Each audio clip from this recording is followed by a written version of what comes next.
চব্জিখন দেখি নিশ্চয় গম পাইছে এইখন কোনো ধৰণৰ মাংস নহয়। আমি মাংস খোৱাবিলাকে অকণমান হ'লেও ধৰিব পাৰোঁ বাৰু, তথাপিতো কঁঠালৰ মুচি বনাইছোঁ মই আজি। আৰু কঁঠালৰ মুচি সকলোৱে বনাব জানে, কিন্তু সকলোৱে বনোৱা পদ্ধতি বেলেগ বেলেগ নহয়নে বাৰু। আজি মোৰ পদ্ধতিটো মই দেখাওঁ, আৰু মই যেনেকৈ ছাগলী মাংসত যি যি বস্তু দিব লাগে, যি যি মছলা দিব লাগে, মই ঠিক তেনেদৰে দি পেলাই আজি বনাইছোঁ, আৰু খাবলৈও মানে তেনেকুৱাই হৈছে। নমস্কাৰ, মই পিংকি। আশা কৰোঁ আপোনালোক সকলো ভালে আছে, ময়ো ভালে আছোঁ। ফাৰ্ষ্টতে কঁঠালৰ মুচিটো ভালদৰে ধুই লৈছোঁ, আৰু যিমান সৰু হয় খাবলৈ সোৱাদ হয় বুলি কয়। আৰু কঁঠালৰ মুচি খাবলৈ যিমান টেষ্টি, কাটিবলৈ তাতোকৈ বহুতেই বেছি জটিল। সেইটো কাৰণে আগত এনেদৰে মিঠাতেল লগাই ল'ব, যাতে আঠাটো নালাগে, কাৰণ কঁঠালৰ আঠা বহুত বেয়া, পিছত গুচাবলৈ বহুত দিগদাৰ হয়। এতিয়া মই ধুনীয়াকৈ এইটো কাটি মেলি লওঁ। চুৰিৰে কাটিবলৈ সম্ভৱ নহ'ল, তো মই এনেদৰে ডাঙৰ কটাৰী এখন লৈ ল'লোঁ। এতিয়া ভালদৰে মই টুকুৰা টুকুৰি কৰি ল'ম। তাৰপিছত বাহিৰৰ যিখিনি বাকলি আছে সেইখিনিও আমি গুচাব লাগিব, আৰু ভিতৰৰ অকণমান জুচ টাইপ থাকে সেইখিনিও আমি গুচাই দিব লাগিব।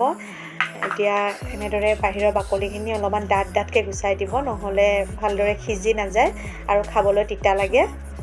আৰু ভিতৰৰ অকণমান মুচিটো যিটো ওলায় সেইটো কুমলীয়া আছে, হ'লেও অকণ পেলাই দিব লাগে। সেইখিনি থাকিলেও অকণমান কেহা কেহা ভাৱ এটা হয়। বনাওঁতে যিমান টাইম লাগিলে কাটোতে মোৰ তাতোকৈ বেছিয়ে সময় লাগিলে, বহুতেই দিগদাৰ। সেইটো কাৰণে এই বতৰৰ ফল বুলি এবাৰহে যেন খোৱা হয় তেনেকুৱা হয়, কিন্তু খাবলৈ সঁচাকৈ টেষ্টি হয়। ভালদৰে যদি আমি মাংসৰ নিচিনা মছলা পাতি দি বনাওঁ তেতিয়াহ'লে বহুত টেষ্টি হয়। এতিয়া মই ভালদৰে ধুই মেলি লৈ এতিয়া ইয়াতে লাষ্টত মই অকণমান মিঠাতেল দি লৈছোঁ, তেতিয়া আৰু যিখিনি আঠা থাকি যায় সেই আঠাখিনিও নোহোৱা হৈ যায়। সেইটো কাৰণে অকণমান মিঠাতেল দি পেলাই ভালদৰে আৰু মই এবাৰ ধুই লৈছোঁ। এতিয়া ফাৰ্ষ্টতে সকলোৰে বনোৱা পদ্ধতি বেলেগ, মই কৈছোঁৱে, চবে বনাবলৈ জানে। মই নিজৰ পদ্ধতি দেখাওঁ। মই আগতে বইল কৰি লওঁ একচুৱেলি, কাৰণ যিহেতু মই কেৰাহীত বনাম, গতিকে যদি বইল কৰি নলওঁ সিজিবলৈ টাইম লাগে। সেইটো কাৰণে মই আগতে বইল কৰি লওঁ। এতিয়া ইয়াতে নিমখ অকণমান দিছোঁ, আৰু পানী দি পেলাই মই বইল কৰিম। বইল কৰোঁতে মই একো নিদিওঁ, কাৰণ গোটেইখিনি মছলা পাতি মই কেৰাহীতে দিম। এতিয়া এইখিনি মই 2 বা 3টা চিটি মাৰিবলৈ দি দিম। বতৰৰ ফল হিচাপে আপোনালোকে কোনে কোনে খালে বাৰু জনাবচোন। এতিয়া মই লৈছোঁ 3টা ডাঙৰ ডাঙৰ পিঁয়াজ, এটা নহৰু, আদা এটুকুৰ, ষ্টাৰ লৈছোঁ, জাবিত্ৰী লৈছোঁ, ডালচেনি, এয়া লৈছোঁ জালুক, এয়া লৈছোঁ চফ, শুকান জ্বলা, সৰু ইলাচি, জিৰা, তেজপাত, ডাঙৰ ইলাচি, লং, এইখিনি মছলা মই লৈছোঁ। আৰু মই আজি বনাম দৈৰে, আৰু দৈ যিহেতু পটককৈ ফাটি যায়, তো দৈত মছলাখিনি আগতে মিক্স কৰি দিলে ভাল। ইয়াতে নিমখ, হালধি, আৰু মই লৈছোঁ কাশ্মীৰী ৰেড চিলি, যিটো জ্বলা নহয়, জাষ্ট কালাৰ হয়। কাশ্মীৰী ৰেড চিলি অকণমান লৈ লৈছোঁ। আৰু এতিয়া মই মছলাখিনি ড্ৰাই ৰ'ষ্ট কৰিম। অকল মই শুকান জলকীয়া আৰু ষ্টাৰটো নিদিওঁ, বাকীখিনি গোটেইখিনি মই দিম।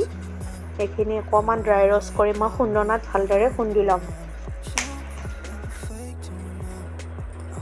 এতিয়া এইখিনি কম জুইত ভালদৰে ৰ'ষ্ট কৰিলে হ'ল, বেছি সময় কৰিব নালাগে। অকণমান জাষ্ট ৰংচোৱা হোৱালৈকে ৰাখিব নালাগে, অকণমান জাষ্ট যাতে খুন্দনাত ভালদৰে খুন্দা যায়, কালাৰটো আহিবলৈ গোটেইখিনি দি দিছোঁ।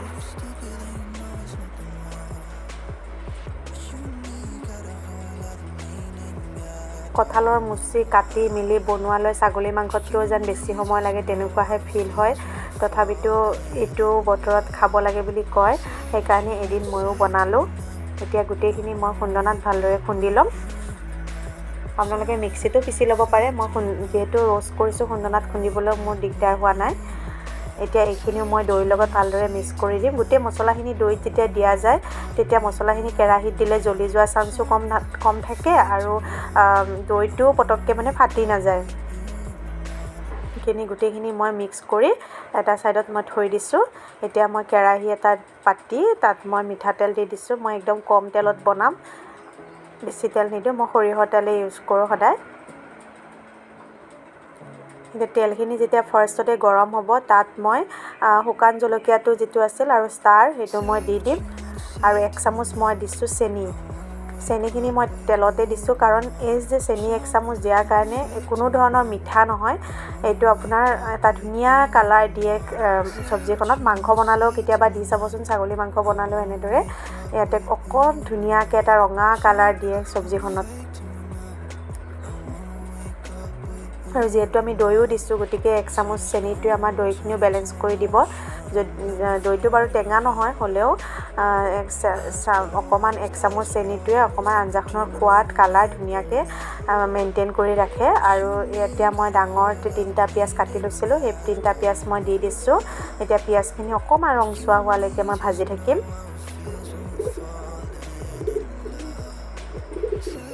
এতিয়া মই আদা আৰু নহৰু যিখিনি মই খুন্দনাত খুন্দি লৈছিলোঁ আদা নহৰু খুন্দাখিনিও মই দি দিছোঁ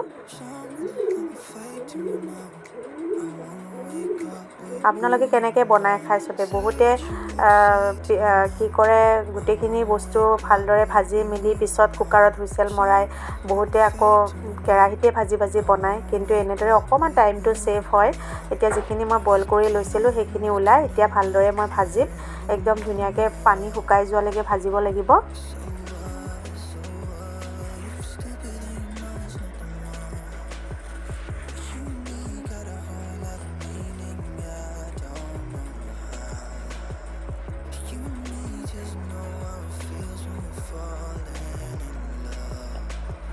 এতিয়া মই অকণমান হালধি পাউডাৰ দি দিছোঁ আৰু ইয়াতে মই দিম নিমখ মছলা বিশেষকৈ আৰু বেলেগ দিব লগা নাই মই গোটেইখিনি ঘৰতে মছলা যোগাৰ কৰি লৈছোঁ যিহেতু পেকেট মছলাবোৰ সোৱাদটো ইমান ভালো নহয় আৰু ঘৰত বনালে মছলাখিনি গোন্ধটো আৰু বেছি ভাল হয় সেইটো কাৰণে মই যিমান পাৰোঁ মাংস বনালে বা তেনেকুৱা ধৰণৰ ৰেচিপি বনালে মই ঘৰতে মছলাটো প্ৰস্তুত কৰি লওঁ এয়া দেখিছে প্ৰথমতে মই ভালদৰে ফ্ৰাই কৰি লৈছোঁ এইখিনি যাতে যিটো আমাৰ যিখিনি আমি কঁঠালৰ মুচি আমি বইল কৰি লৈছিলোঁ বইল ভাৱটো নোহোৱা হৈ যায় ধুনীয়াকৈ ভজা হৈ যায় তাৰপিছত আমি মছলাবোৰ ইউজ কৰিম এতিয়া যেতিয়া অকণমান ভজা হৈ গ'ল তেতিয়া দৈখিনি মই দি দিছোঁ আৰু দৈ দিয়াৰ লগে লগে ফ্লেমটো হাই কৰি একদম ধুনীয়াকৈ লৰাই থাকিব যেতিয়ালৈকে অকণমান বইল অহা যেন নহয় দৈখিনি নহ'লে দৈটো ফাটি যোৱা চান্স থাকে আৰু তেতিয়া খাবলৈ টেষ্টটো নাহে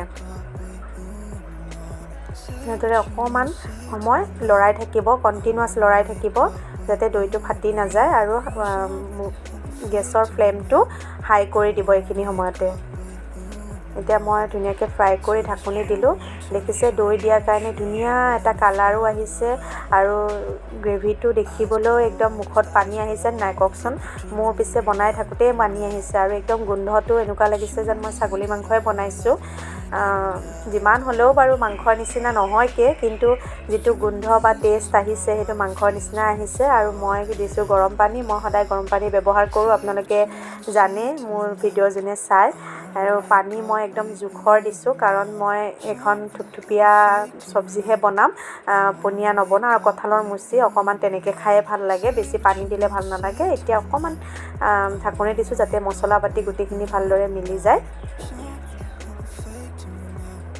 যিহেতু আমাৰ কঁঠালৰ মুচিখিনি সিজা হৈয়ে আছে জাষ্ট আমি অকণমান পানীটো শুহালৈ আৰু মই এতিয়া হোৱাৰ 5 মিনিটমান আগত মই 1 চামুচ ঘি দি দিছোঁ ঘিটো দিছোঁ যিহেতু দৈ দিছোঁ আমি গতিকে ঘি 1 চামুচ দিলেও আমাৰ ফ্লেভাৰটো বহুত ভাল আহে একদম নমোৱাৰ আগে আগে দিব লাগে আমাৰ কঁঠালৰ মুচি অলমষ্ট ৰেডি হৈ গ'ল দেখিছে মই যিমানখিনি পানী দিছিলোঁ প্ৰায়খিনি পানী শুহিয়ে গ'ল গতিকে তেনেকৈ বনালে ইমানখিনি গ্ৰেভি ৰাখিলে বেছি সোৱাদ হয় আমাৰ কঁঠালৰ মুচি ৰেডি হৈ গ'ল আপোনালোকে কেনেকুৱা পালে এনেকুৱাকৈও বনাই খাবচোন মছলাটো ঘৰতে যেতিয়া ৰেডি কৰিব একদম পূৰা মাংসৰ নিচিনা স্মেল আহে আৰু মাংসৰ নিচিনা খাবলৈও হয় আৰু এইটো ৰুটিৰ লগত খাবলৈ বহুত টেষ্টি বাট মই ৰুটিৰ লগত নাখাওঁ মই ভাতৰ লগতে খাম মই আপোনালোকক থালটো ৰেডি কৰাই দেখাই দিছোঁ আপোনালোকৰ যাতে আৰু লোভ লাগে অকণমান